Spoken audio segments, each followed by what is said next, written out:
Clear prop.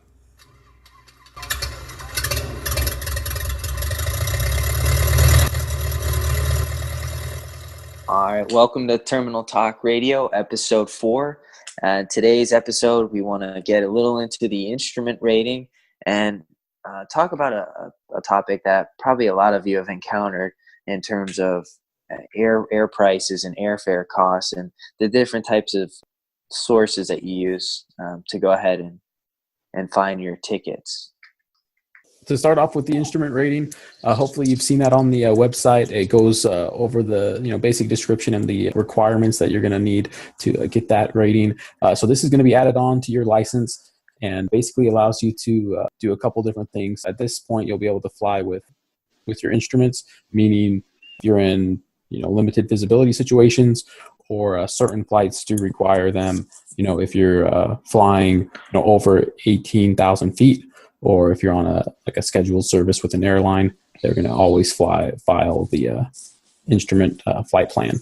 So by getting this rating, you're going to be able to do quite a bit more. You're not going to have as many cancellations. When weather turns bad, you'll be able to work your way through it. So it is pretty helpful there. As far as things to consider when you're going into this kind of training, you're going to need to build up some cross-country time. So make sure that you're ready to pull out the wallet again. You're probably going to be spending another 10 grand or so on this kind of training, but it's going to be a lot more cross-country flying, getting in time, with VOR navigation and using the instruments and collecting that experience that way. And then you will need a special CFI as well. They call it the CFII, the instrument instructor. So you'll need to spend at least 15 hours with them. So that way you'll be able to add that onto your license, be able to file those flight plans and work off your instruments and get to it that way. So if you're on your way to the airlines, if that's your goal, definitely something you'll want to start working on. For those that use it as recreation, it's more optional depending on what kind of flying you do. That might come in handy, but that's kind of what you're looking at to get that rating out of the way. Exactly. So kind of going into something different here. Let's talk about airfare prices and the cost of tickets. Definitely not cheap, that's for sure. Or at least, it's usually hard to come by. Not that it's not, impossible, but there's a lot of different sites out there that you can compare to see what the best offers are. I'm curious, Steve, do you have any that come to mind that maybe you use whenever you're searching to book a flight for yourself? Yeah, I do have a handful I turn to. The most recent one I've used is just Google Flights. I find that one's pretty universal. It includes quite a bit. Everywhere you go, you're going to get, some airlines aren't included or, things like that. You'll have to go out and search on their actual website. But I feel like Google Flights does a pretty good job of, showing you what's available. For me, most of the time, my biggest limiting factor is cost. So that's pretty helpful when you can see like on a calendar of what your fare is going to be, or if maybe I'm just looking for just any vacation, I can look up the map and it shows me how much it'll be to fly to that area. So kind of cool features like that Google Flights offers that kind of puts a handful of things into one spot. But obviously you have your typical travel sites that will help you out, and maybe they offer bundles and deals and things like that can help out. I've used a Kayak myself in the past quite a bit as well. That seems to be a pretty good one. Yeah. I mean, I personally haven't used Google like you have, so I'm actually interested in maybe checking that out for myself. But yeah, I mean, Kayak, Expedia, Cheapo Air, all different sites out there that compare airlines all at once for you, so it's kind of centered in one place. And I think it really is price for the most part with most people traveling. That's the bottom line, make or break part of the deal there. And isn't it interesting how airlines have turned to that?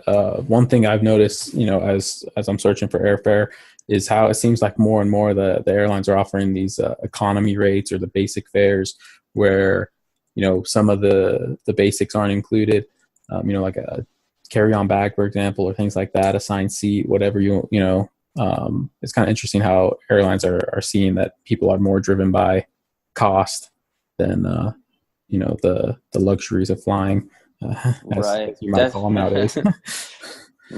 Yeah, definitely a unique pricing structure. Like you were saying, whether you got Delta Comfort, business class, first class, economy, basic economy.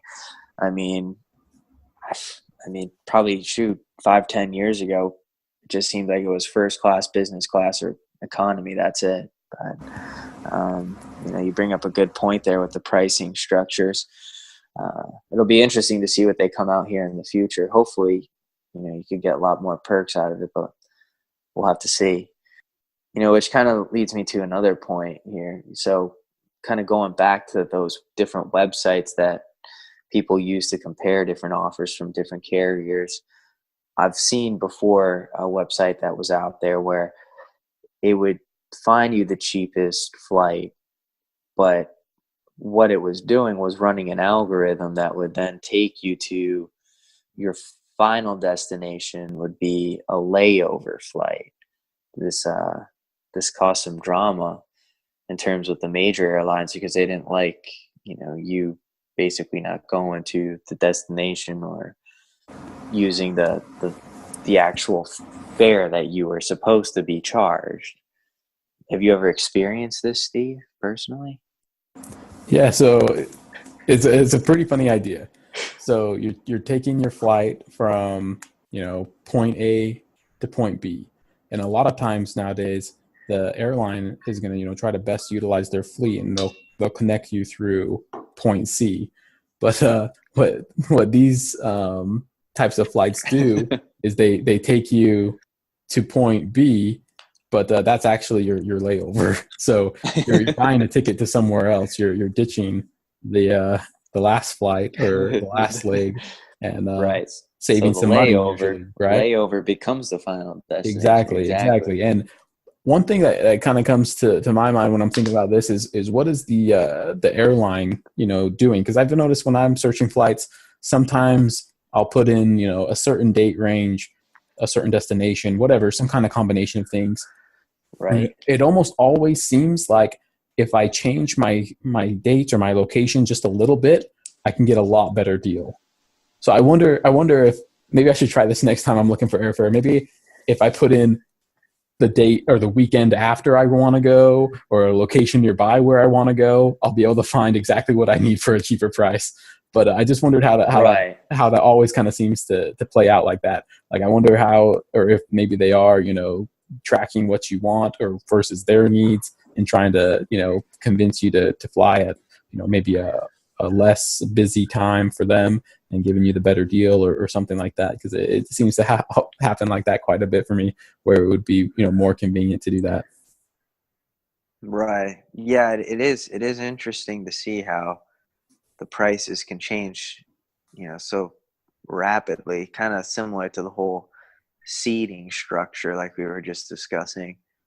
I wonder though, what is the cost to an airline if someone does get off at the layover as their final destination, even though it's technically not on the ticket. I wonder, if there is any loss there because one would think, hey, if anything, you're still getting the money for what the person paid for the seat, and then that's an open seat that maybe someone else could take it if they needed it.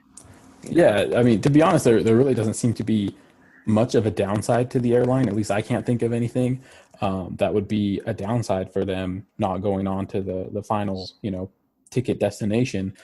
It really just opens, like you were saying, opens up more seats and availability. Maybe you have a crew that needs to be relocated, or even just an employee flying a non-rev flight, that opened up a seat for them. The airline still got their money, just like the deal was when they bought the ticket.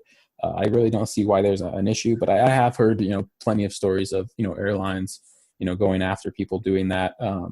Really. You do have to make sure that there's a couple of little things. I mean, obviously you can't check a bag because your checked bag is going to go on to your Right. final destination. So it's not for everyone.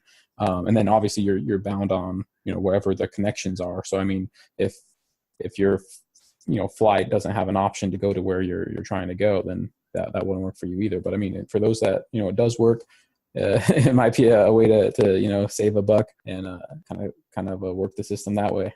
Yeah, I mean, I definitely think it's a great concept, at least from a customer standpoint. If you're really trying to maximize your dollars there, I think one could argue that maybe there needs to be an overall fee structure change within the airline. So who knows? Maybe something good could come of this, Yeah, could be. if it takes off in the future. Well, that's going to do it for today's episode. We thank you for listening in. We'll look forward to next episode, and in the meantime, ask you to keep checking by the website, flighttrainingterminal.com. Email us any questions or topics you would like to hear about. The email address is info@flighttrainingterminal.com. Also, we are on Instagram, Twitter, Facebook, and YouTube. So keep us posted and let us know what you want to hear, and we'll look forward to next episode.